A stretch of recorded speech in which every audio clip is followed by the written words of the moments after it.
বাংলাদেশে কোনো বহুত্ববাদ চলবে না। মুক্তিযুদ্ধের 4 মূলনীতি বাংলাদেশে প্রতিষ্ঠিত হয়েছে, প্রতিষ্ঠিত থাকবে। সংবিধান নিয়ে আগুন নিয়ে খেলবেন না। লাঠির মাথায় পতাকা, সেই পতাকা পদদলিত করা হয়েছে, তাদের বিরুদ্ধে রাষ্ট্রদ্রোহ মামলা করতে হবে। সরকারের কোন লাঠিয়াল বাহিনী আমরা দেখতে চাই না।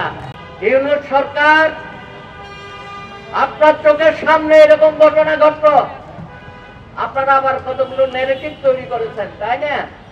গত 15 বছর আমরা দেখি প্রতীক সরকারের অনেক নেগেটিভ আমরা বলি বক্তব্যে, আপনিও তো নেগেটিভ তৈরি করেছেন। এই ধরনের হামলাগুলো হলে বলেন রাজনৈতিক হামলা, বা রাজনৈতিক হামলা, মা বোনদের উপর হামলা, বাড়ির উপর হামলা, মঠ মন্দিরের উপর হামলা, মাজারের উপর হামলা, বলে যে রাজনৈতিক হামলা। কি সুন্দর বয়ান! এ বয়ান এবার আর হবে না। এত বোকা ভাববেন না মানুষকে।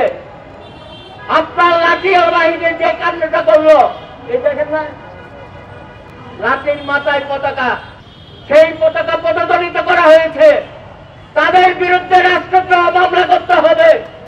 আপনি নীরব দর্শকের ভূমিকা পালন করেন, পরের দিন আবার পিটালেন। এ আমার পুলিশ ভাইয়েরা, আপনাদের মন মানসিকতার কোনো পরিবর্তন হয় নাই। কি কারণে আবার পরের দিন জল কামান কানারে গেছে লাঠি পেটা করলেন আমার ছাত্র যুবকদের?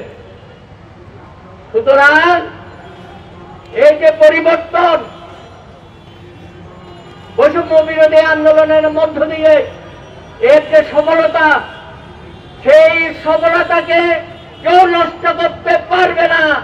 জনাব অধ্যাপক রিয়াদ সাহেব, আপনি বহুত্ববাদের কাহিনী শোনাচ্ছেন আমাদের। বাংলাদেশে কোনো বহুত্ববাদ চলবে না। মুক্তিযুদ্ধের 4 মূলনীতি বাংলাদেশে প্রতিষ্ঠিত হয়েছে, প্রতিষ্ঠিত থাকবে। আপনি সবাইকে বহুত্ববাদের নামে আবার বিভাজিত সমাজ করবেন। এই বিভাজিত সমাজ আমাদেরকে ধ্বংসের দিকে ঠেলে দিয়েছে। আপনি বলেছেন আমরা পাহাড়ি বাঙালি সকলে এক, ঐক্যবদ্ধ এক পরিবার, কিন্তু আপনার কথার কাজের সাথে আমরা কোনো মিল পাচ্ছি না। গ্রাফিতি কি অপরাধ করেছে সারা বাংলাদেশের দেওয়ালে দেওয়ালে? মুক্তিযুদ্ধের গ্রাফিতি আছে, হিন্দু মুসলিম বৌদ্ধদের ঐক্যের গ্রাফিতি আছে, বিপ্লবীদের গ্রাফিতি আছে, আর পাতায় বলা হয়েছিল হিন্দু মুসলিম বৌদ্ধ খ্রিস্টান, আরেকটি পাতা থাকবে আদিবাসী, এটাকে মুছে ফেলা যাবে না। এটা তো আপনারই কথা।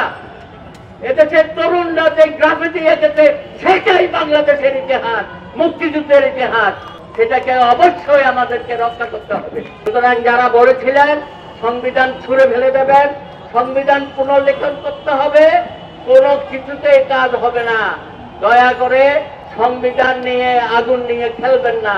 বাংলাদেশের মানুষ এটা মেনে নেবে না। আজকে আমার আদিবাসী ভাই বোনদের উপর যে অত্যাচার হলো এবং প্রতিনিয়ত হচ্ছে, এইটার বিচার আপনাকে করতে হবে।